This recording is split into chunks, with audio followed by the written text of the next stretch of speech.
Hello there and welcome back to another edition of the Hotline Classic Remastered. This time we're taking a look at the 1999 Dodge Viper RT10. This is the final Dodge to take on the course and the final Viper, one of two road-going Vipers in the game. You have a choice of the RT10 or the GTS.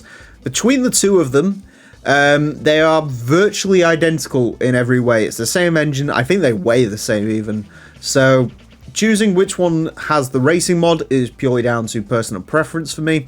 And for me, the GTS looks better, but the race mod makes it look like the Viper GTSR, which we've seen 3 times because there's 3 racing Vipers to 2 road-going Vipers. Don't ask why. Meanwhile, the RT10 for me has the more interesting race mod, and the RT10 in general is the weirder one, and so it's the one I gravitate towards more. This is based on the rent-a-car livery, I think it was called, that ran at Le Mans in the 90s. There was the orange and yellow car, and then this sort of yellow and red car, which no one remembers, but I'm using it because it looks very weird indeed.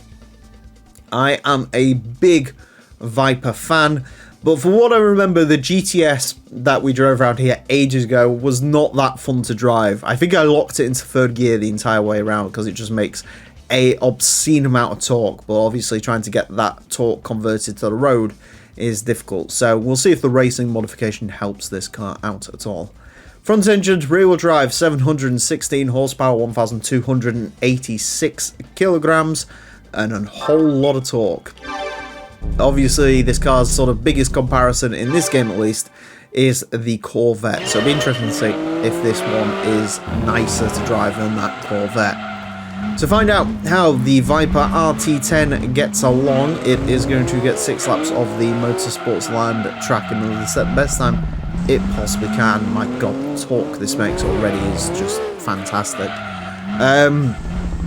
Our current leader is the Suzuki Scudo Pikes Peak version. That car set a time of a 25.696.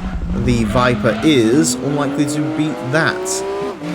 The Viper has just gone quicker than that Corvette Coupe we had out last time. The Viper GTS, when it came around, did get into the under 30 club. It did set a time of a 29.93525, I think. Again, that was sort of driven in 3rd gear, although the passage of time has happened, so maybe I'm better at driving than I was back then, potentially. Because so far, 29.369. Okay, it is a quick car, this. The Vipers in general have had a bit of a sort of zero to hero story around here. Yeah, I'm going to attribute that purely to the fact I could probably drive better than I used to be able to do. Because before, you know, the likes of the Viper, the 96 Viper GTSR, the GTS was sort of setting, they were going under 30, but they weren't like madly fast. Whereas more recently, you know, we've had cars like the Team Oreca Viper GTSR. You have to be careful on that grass. You've had cars like the Team Oreca Viper GTSR. That was very quick. The STB Taisan, of course, was apparently an absolute legend in GT2 that I didn't know about before doing this series, and now it's easily my favourite of all the GT500 cars in this game. So yeah, these have had quite an interesting relationship with this track, and they're a bit sort of zero to hero. I suppose the combination of that is this RT10 lap today. I'll tell you why this drives so much better than that Corvette. There's 2 reasons for it. Of course, you still have to be very careful with this car because it will bite you, but yeah, 2 big reasons. One, the engine is just so much nicer in terms of its sort of torque delivery. Because it revs lower, it means it has to make more sort of low-end torque. Ooh, God.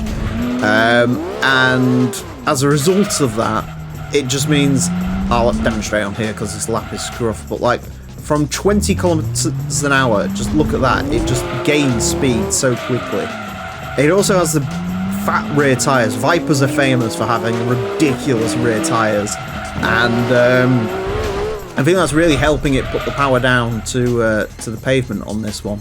That was obscenely quick for this sort of car. Awesome stuff from the RT10. Could have gone quicker, to be perfectly honest. I think, anyway, because you just have to be so sort of trepidatious around the lap. Yeah, so 0.1 probably, easily. I could see this getting a 29.1, no problem. So, yeah, you have to be a little bit careful, a little bit sort of cautious. Obviously, you see in the later laps when I sort of tried to push it a little bit more, and obviously it didn't quite. Actually, lap 5, I really outbroke myself in that corner, so I'm not going to count that. Yeah, there's probably time in that, but I'm happy with that lap, and I'm happy the Viper was so much better than the Corvette. It's almost a second quicker than the quickest Corvette, which should tell you a lot, really.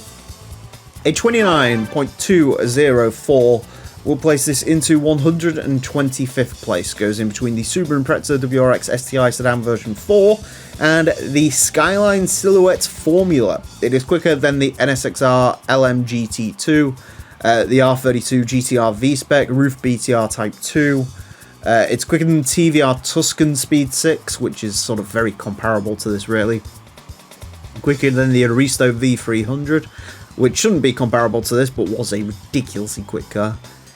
I mean, in terms of cars like this, it is beaten very slightly by the Shelby Series 1, which is very interesting. I think the Series 1 drives a lot better than this does, but this probably has more of a performance ceiling on it. Around most tracks, this would be quicker than that, but obviously in the case of this track, it wasn't. And then Honda S2000 GT1, potentially.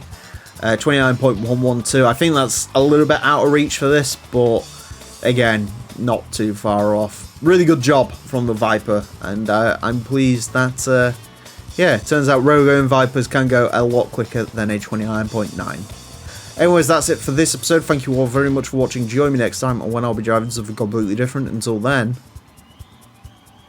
farewell.